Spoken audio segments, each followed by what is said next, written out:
I'm 24 now, but this whole mess began a couple of years ago. Back then, I was in this relationship with a guy I met in college. Let's call him Jake. We hit it off pretty quickly. He seemed nice, thoughtful, and we had a lot in common. At first, things were going great. I mean, I was head over heels for him, and I thought this was the guy I was going to marry one day. So naturally, after about a year together, I decided it was time to introduce him to my family. Now, my family's a little, let's say, traditional. We're from a pretty conservative culture, and they have strong opinions about who you should date, how you should date, and when you should get married. They weren't thrilled when they met Jake. It wasn't like they were rude to him or anything, but I could tell they didn't really like him either. They didn't say much, just kind of gave me that "are you sure about this guy" look. I brushed it off thinking they'd come around eventually, but here's the thing. While my parents were lukewarm about him, my sisters seemed to love him. Grace, who's 22, and Emma, who's only 11, got along with him great. That made me happy, because family approval matters, even if it's just my sisters. Grace especially seemed to really enjoy his company, and we even joked that she was stealing my boyfriend. Emma adored him too, but she's just a kid, so it didn't feel weird. Jake and I didn't live together, because in my culture that's a huge no-no unless you're married. So we worked in different cities and would meet up when we could. But I thought things were solid between us. I trusted him completely, why wouldn't I? He was my boyfriend, and he seemed to get along with the people closest to me. What could go wrong, right? Well, 3 months after Jake met my family, things took a turn. I was over at his place for the weekend. We'd had a normal day, nothing special. Grabbed food, watched a movie, the usual. He went to take a shower and his phone buzzed. Now, I'm not the type to go snooping through someone's phone. I really believe that if you trust someone, there's no need for that. But something that day just didn't sit right with me. His phone kept buzzing and I don't know why, but I picked it up. Maybe part of me already knew something was off, or maybe I was just curious. When I unlocked it, I saw a message from Grace. At first, I didn't think much of it. I mean, she's my sister. But when I opened the chat, my heart basically stopped. The messages weren't normal. They were flirty, like "let's hook up" level flirty. I couldn't believe what I was seeing. My sister and my boyfriend. I started scrolling up through the conversation and it got worse. There were months of this stuff, late-night messages, inside jokes that I didn't know about, and even plans to meet up behind my back. I felt sick, like how long had this been going on? The person I trusted most and my own sister. I took screenshots of everything. My hands were shaking and I couldn't think straight, but I knew I needed proof. I sent the screenshots to myself and just left his place without saying a word. I didn't wait for him to get out of the shower. I didn't give him the chance to explain or lie to me. I just bolted. As soon as I got home, my phone started blowing up with calls and texts from Jake. He must have realized something was wrong when he saw that I'd left. I ignored everything. I couldn't even look at my phone without wanting to scream. Eventually, I sent the screenshots to our friend group's chat and blocked him. I didn't care about the fallout at that point. I was done. I had no patience for lies or betrayal. But what hit me the hardest was Grace. I mean, Jake's betrayal hurt like hell, but Grace, that was another level of pain. She wasn't just my sister. We grew up practically inseparable. With our parents being absent and wrapped up in their own world most of the time, Grace and I had always leaned on each other. We were only 2 years apart and we had always been there for each other, or so I thought. The next morning I couldn't take it anymore. I packed a bag and flew straight back home to confront her. I didn't care what kind of scene I was about to make. This was bigger than just a fight. It felt like my whole world was crashing down. When I walked into my parents' house, Grace was there like nothing had happened, just sitting at the kitchen table scrolling on her phone. I slammed the screenshots down on the table in front of her. Our mom and dad were both there too. Grace didn't even try to deny it. She just looked at the messages and shrugged, like it was no big deal. She actually said, "Yeah, I did it, so what?" I wanted to scream. How could she act like this didn't matter? Like she hadn't just destroyed our relationship for good.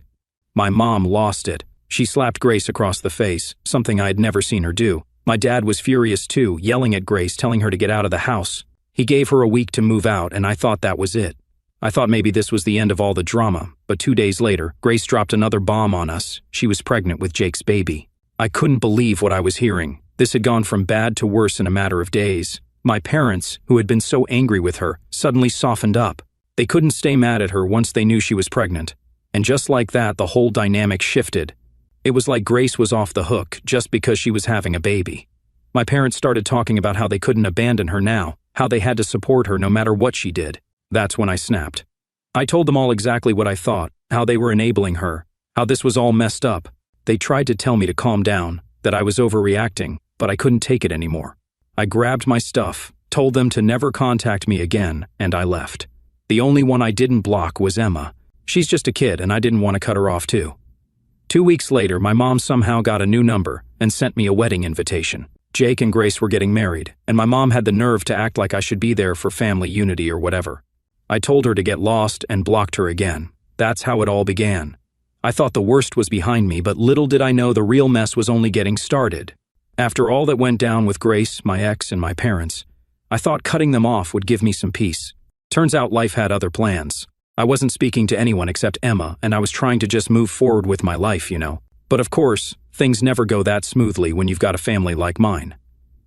About 2 months after I blocked everyone, I started hearing things through the grapevine. A cousin of mine who I stayed in touch with mentioned that Grace was having a baby shower and my parents were throwing it. Apparently, they had invited a ton of people. Like it was some huge celebration. At first, I wasn't surprised.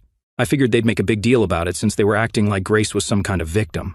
But then my cousin hit me with something that really got under my skin. She told me they had started telling people that I was the one who abandoned the family and Grace was the good daughter who was trying to keep the family together. Seriously? After everything she did, she was somehow the hero of this story now. I was so mad I wanted to call my mom and just let her have it, but I knew better than to get dragged back into all that. I stayed quiet, tried to keep my head down, but that didn't mean I wasn't fuming on the inside. The nerve they had to spin this whole thing around like I was the problem. A few days later, I got a text from Emma. She was just giving me an update on how things were going at home, but she also dropped something I wasn't ready for. My mom had apparently been going around telling people that I needed to get married soon. Not for any real reason, just because she didn't want people gossiping about how Grace, the younger sister, was getting married and having a kid before me. Like, what? I hadn't even spoken to them in months and now they were worried about my reputation? It was ridiculous. But that's how my mom's mind worked. Everything was about appearances. She didn't care about what Grace did to me. No, the bigger issue was how it looked to other people. I wasn't living my life on her timeline, and that was apparently some huge scandal. Yeah, that made me furious, but more than that, it made me sad. It was like nothing I ever did was going to be enough for them. Even when I cut them off, they still found a way to control the narrative, to make me look like the bad guy. So fast forward a bit. Grace's wedding happened. Obviously, I didn't go, but I heard all about it from my cousin. Apparently, it was this big, fancy thing. My parents went all out even though Grace was barely a few months pregnant. They made sure to cover up the whole scandal by telling everyone they were just being responsible, getting married quickly so the baby wouldn't be born out of wedlock.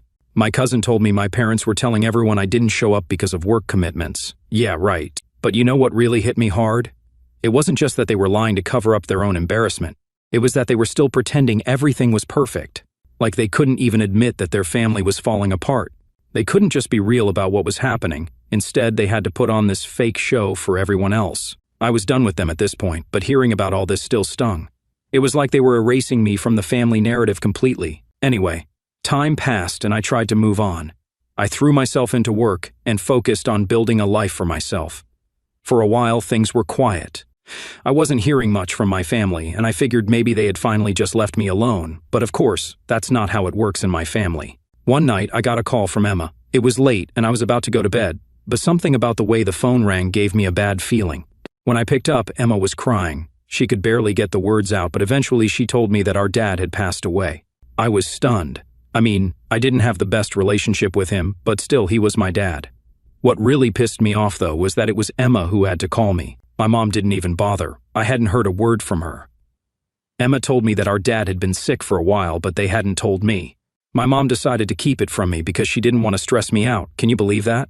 My own father was sick and they didn't think I had the right to know. The next morning, I booked a flight back home. I didn't care about all the drama anymore. I just wanted to be there for Emma. When I showed up at my parents' house, it was like walking into a battlefield. My mom and Grace were there, and the first thing they did when they saw me was start yelling. They accused me of only coming back for the money, like that was the only reason I'd want to be there. Grace was especially nasty, calling me selfish, saying I abandoned them when they needed me most. I didn't even get the chance to grieve. Everyone was so focused on the inheritance, on who was getting what, that they barely even talked about Dad. It was disgusting. And as if things weren't bad enough, when they read the will, all hell broke loose. Turns out Dad had left me the largest share of his assets. I was shocked. I wasn't expecting anything from him, especially after how things had gone down. But there it was in writing. I got 40%, Emma got 30%, Mom got 20%, and Grace, she got 10%. You'd think I'd feel relieved, right? Like finally some justice. But honestly, it just made things worse. Grace and her husband lost it. They started demanding that I give up my share, saying I didn't deserve it, that Grace needed the money more because of her kid. They even threatened to take me to court over it. I knew they didn't have a legal leg to stand on, but the fact that they were willing to go that far just showed how greedy they were. It was all about money to them. They didn't care about family or what was right, they just wanted to get their hands on whatever they could. I told them I wasn't giving up anything, and that's when things got nasty. Grace's husband started making threats, saying I'd regret it if I didn't do what they wanted. I knew it was all just talk, but still, it was unsettling. I was already dealing with the loss of my dad, and now I had to put up with this crap on top of it. It was too much. After the will reading, I went back to my hotel to clear my head. I thought about everything that had happened, all the lies, the betrayal, the greed, and I realized something. I wasn't going to let them push me around anymore. I'd spent too long letting my family control my life, and it was time to stand up for myself. Update 1, so after the whole inheritance blow-up, I thought things couldn't possibly get worse. I mean, they already accused me of coming back just for the money, and Grace and her husband were trying to bully me into giving up my share, but I wasn't going to budge. I knew I had the legal right to what my dad left me, and honestly, after everything they put me through, there was no way I was giving in. Anyway, a couple of days after the will reading, I got a message from my lawyer. We had a meeting scheduled to go over some more details about the estate, and honestly, I just wanted to get it over with. I was tired of all the drama and just wanted to settle everything so I could go back to my life. But when I got to the lawyer's office, he hit me with something I wasn't expecting. Turns out my dad had written me a letter before he passed away. The lawyer handed it to me and said that my dad had asked him to give it to me when the time was right. I sat there for a minute just staring at the envelope, not sure if I even wanted to open it. I had so many mixed feelings about my dad. Like, yeah, he left me the largest share in the will, but he also never really stood up for me when all the crap with Grace went down. I was angry with him, but at the same time I missed him. It's hard to explain. So I finally opened the letter. It wasn't long, just a couple of paragraphs, but what he said kind of hit me. He apologized for not being there for me when I needed him. He said he knew he should have done more, but he felt trapped by the situation with my mom and Grace. He admitted he had regrets, especially about how things ended between us. Reading that, I didn't know whether to cry or be angry. Part of me felt a little bit of closure, but another part of me was just pissed that he didn't say any of this while he was alive. After reading the letter, the lawyer and I went over a few more things about the estate, but my mind was elsewhere. I couldn't stop thinking about how different things might have been if my dad had just spoken up sooner, if he had stood up for me instead of staying silent. Maybe we wouldn't be in this mess right now, but it was too late for all that, and there was nothing I could do to change the past. On my way back to the hotel, I got a call from Emma. She was really upset because apparently Grace had been saying some pretty nasty things about me around town. She was telling people that I was trying to steal the inheritance and that I was turning the family against her. I wasn't surprised, honestly. Grace always knew how to play the victim and make herself look like the innocent one, but it still hurt to hear that she was spreading lies about me. When I got back to the hotel, I decided to take a break from all the drama and spend some time with Emma. I picked her up and we went out for dinner. We talked about everything that had been happening, and I tried to reassure her that none of this was her fault. She was just caught in the middle of all this, and I hated that she had to deal with it. But the next day, things took another turn for the worse. I woke up to a bunch of missed calls and texts from unknown numbers. At first, I thought it was just spam, but then I started reading the messages. They were all threatening, calling me names and accusing me of trying to tear the family apart. Someone even said they were going to make me pay if I didn't back down. I had no idea who was behind it, but I had a feeling Grace's husband was involved. He had already threatened me once, and I wouldn't put it past him to try something like this. I forwarded everything to my lawyer just in case things escalated, but honestly, it was starting to get really scary. It's one thing to deal with family drama, but when people start making threats, it's a whole other level. Later that afternoon, I went to my car only to find that someone had slashed my tires, all 4 of them. I was completely freaked out at this point. I mean, who does that? I knew Grace and her husband were angry, but this felt way too extreme. It was like they were willing to go to any lengths to get what they wanted. I called the police and filed a report, but I didn't have much hope that they'd catch whoever did it. Still, I wasn't going to let them intimidate me. I was already dealing with enough, and the last thing I needed was to be scared every time I walked out the door. I talked to the hotel staff and they beefed up security around the property, so that made me feel a little better. But it was clear this wasn't going to end anytime soon. A few days later, we had another meeting with the lawyer to finalize some things with the estate. Grace and her husband were there, and the tension in the room was thick. They barely said a word to me, but the glares they were giving me said enough. At the end of the meeting, Grace's husband pulled me aside and told me I was making a huge mistake by not giving up my share. He said I'd regret it and that this wasn't over. I didn't even bother responding, I just walked away. I wasn't going to let him scare me into doing something I didn't want to do. But deep down I knew this wasn't the end of it. Grace and her husband weren't going to stop until they got what they wanted, and I had to be prepared for whatever came next. That night, I sat down and thought about everything that had happened since my dad passed. The lies, the threats, the vandalism. It was all so exhausting. I just wanted it to be over. I wanted to move on with my life and leave all this behind, but I knew that wasn't going to happen as long as Grace and her husband were around. Still, I wasn't going to give up. I'd been through too much to let them push me around now. They could make all the threats they wanted, but I wasn't backing down. This was my life, my inheritance, and I was going to fight for what was mine. And if they thought they could scare me into submission, they were in for a rude awakening. Update 2. Things didn't calm down after that last meeting with the lawyer. If anything, they got worse. Grace and her husband were getting more and more desperate, and honestly, it was starting to feel like I was in the middle of some bad movie. The threats kept coming, the nasty texts from random numbers didn't stop, and I was just mentally drained. One night, about a week after the tire slashing incident, I was heading back to the hotel after dinner with Emma. She had been staying over with me for a few days, which was honestly a relief. It was nice to have someone on my side in all this mess. We were walking through the lobby when I noticed this guy just standing there watching us. At first I thought maybe he was just some random person waiting for someone, but when we passed by, he followed us. I tried not to freak out, but the whole situation had me on edge already. We got into the elevator, and as soon as the doors closed, I looked at Emma. "Did you see that guy?" I asked. She nodded, looking just as nervous as I felt. "Yeah, he was staring at us." We got to our room and I immediately called the front desk to report the guy. They said they'd check the cameras and send someone up to patrol the floor, but still it didn't make me feel much better. This whole thing was getting way too close for comfort. I couldn't shake the feeling that Grace's husband was behind this somehow. I mean, who else would go to these lengths just to scare me? That night I barely slept. Every little noise had me jumping out of bed, convinced someone was trying to break in or worse. It was like living in a nightmare, and all I could think about was how to make it stop.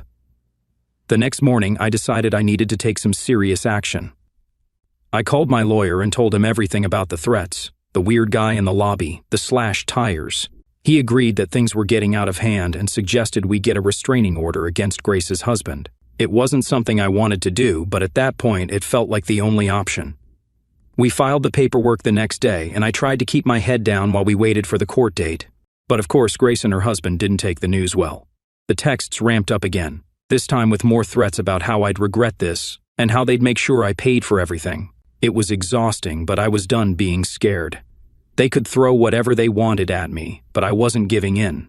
A few days later, the court date for the restraining order came around. I showed up with my lawyer, and guess who else was there? Grace and her husband, of course. They looked smug, like they thought this whole thing was a joke.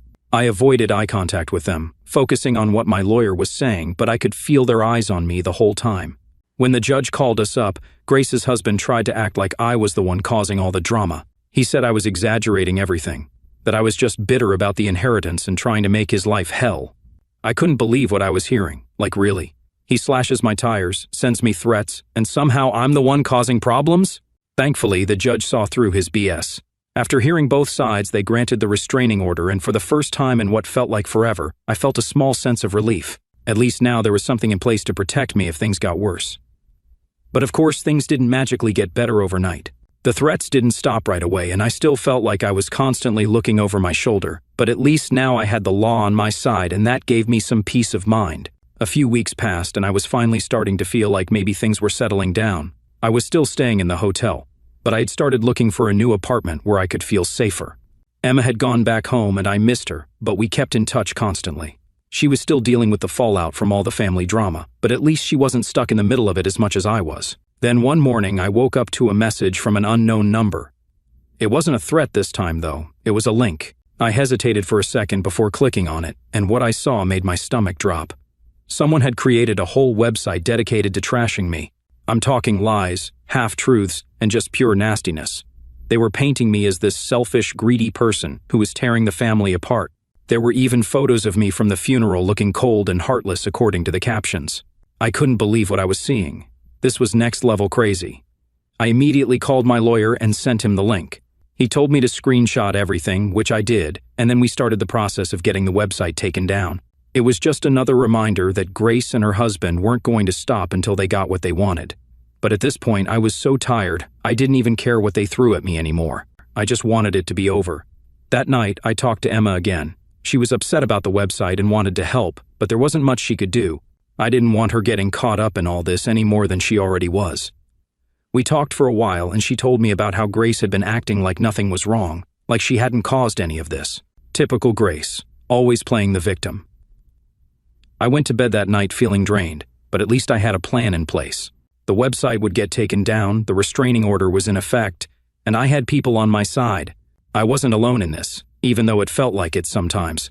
The next day, I woke up to an email from my lawyer saying the website had been taken down. Finally, some good news.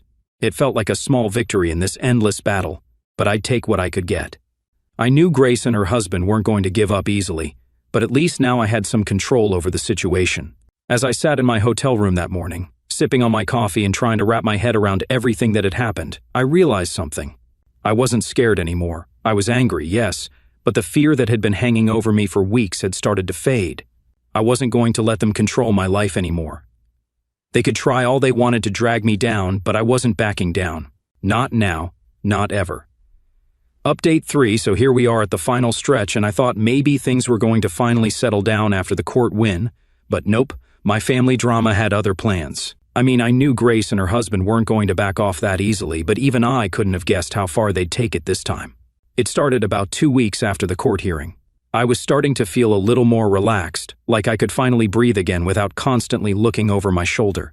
I was even thinking about moving out of the hotel and into an apartment, something more permanent. But then something weird happened.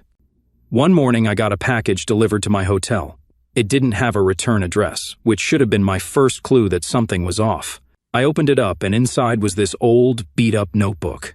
At first I thought it was just junk, maybe some random person sent the wrong package or something. But then I opened it up and that's when things got creepy. The entire notebook was filled with handwritten notes about me. I'm talking pages and pages of scribbled messages, all about my life, my family, and even things about my dad's will. Some of the notes were dates and times of where I'd been, who I'd been with, even places I'd gone with Emma. Someone had been keeping tabs on me, and it was all laid out right there in front of me. I felt a chill go down my spine. Who would send me this? Was it some sort of twisted intimidation tactic from Grace's husband? I mean, they'd already tried the threats, the vandalism, even the weird phone calls, but this was different. This felt way more personal, like someone was watching me, tracking my every move. I called my lawyer immediately and sent him photos of the notebook. He was just as freaked out as I was and told me to report it to the police, which I did. They took the notebook as evidence, but I wasn't holding my breath for anything to come of it. The police had their hands full with a million other things, and honestly, I didn't think they'd figure out who was behind this anytime soon. After that, I tried to keep a low profile, staying in my hotel room most of the time and only going out when I absolutely had to. Emma was still calling me regularly, and she was worried too. She had no idea who could be behind the notebook either, but she suspected Grace's husband just like I did. Then one evening, as I was heading back to my room after grabbing some food, I noticed something out of the corner of my eye. That same guy from the hotel lobby weeks ago, the one who had been watching Emma and me, was back. He was standing near the elevators pretending to scroll through his phone, but he was definitely keeping an eye on me. I felt my heart start to race, but I played it cool. I walked right past him pretending like I didn't notice anything, but I could feel his eyes on me the whole time. Once I got into my room, I locked the door and immediately called hotel security. They said they'd check the cameras and send someone up to do a sweep of the floor, but honestly, I didn't feel safe there anymore. I called Emma that night and told her everything. She was scared, which made me even more anxious. I hated that she was caught up in all this, that she had to deal with the fallout of Grace's mess, but I promised her I'd be careful, and we made a plan to meet up the next day so we could figure out what to do next. The following day, I met Emma at a cafe downtown, away from the hotel. We sat there for a couple of hours talking about everything. She told me more about what had been going on with Grace at home, how she was acting like nothing was wrong, like she hadn't just tried to take me to court over the will. It was infuriating, but it didn't surprise me. Then Emma dropped something on me that I wasn't ready for. She said Grace's husband had been asking around about my whereabouts, trying to figure out where I was staying. That's when it hit me. The guy at the hotel, the notebook, all of it. They were keeping tabs on me, and they were probably planning something worse. I knew I couldn't stay at the hotel anymore. It wasn't safe. And if Grace's husband had people watching me, it was only a matter of time before things escalated. So that night, I packed up my things and checked out of the hotel. I didn't tell anyone where I was going, not even Emma, just in case. I booked a room at a different hotel on the other side of town, hoping that would throw them off for a while. The next couple of days were quiet. I didn't hear anything from Grace or her husband, and the weird texts and calls seemed to have stopped, but I wasn't letting my guard down. I knew better than that by now. Then out of nowhere, I got a call from my lawyer. He had some news that caught me completely off guard. Grace's husband had been arrested. Apparently, he'd been caught trying to break into my old hotel room. I didn't know what he was planning to do, but whatever it was, he got busted before he could follow through. I felt a mix of relief and anger. Relief that he was finally out of the picture, but anger that it had come to this. I mean, what kind of person goes that far just for some inheritance money? It was insane. The police told me they were investigating and I'd probably have to go to court again to testify, but at least now I knew I was safe, at least for the time being. After that, things finally started to calm down. The police kept me updated on the case, and my lawyer was confident that Grace's husband wouldn't be able to pull anything like this again, not with the charges he was facing. I moved into a new apartment a few weeks later, somewhere Grace and her husband didn't know about. I kept in touch with Emma, of course, but I made sure she didn't tell anyone where I was living. I wasn't taking any chances. It's been a few months now, and while I'd like to say everything is back to normal, I don't think it ever will be. There's still a part of me that's always on edge, always looking over my shoulder, wondering if Grace or her husband will try something again. But for now, I'm just trying to move on with my life, to rebuild after everything they put me through. Looking back, I can't believe how far this all went. It started with Grace betraying me with my boyfriend, and somehow it escalated into threats, court battles, and restraining orders. But through it all, I've learned something important. I'm stronger than I ever thought I was, and no matter what, I'm never letting anyone take advantage of me again.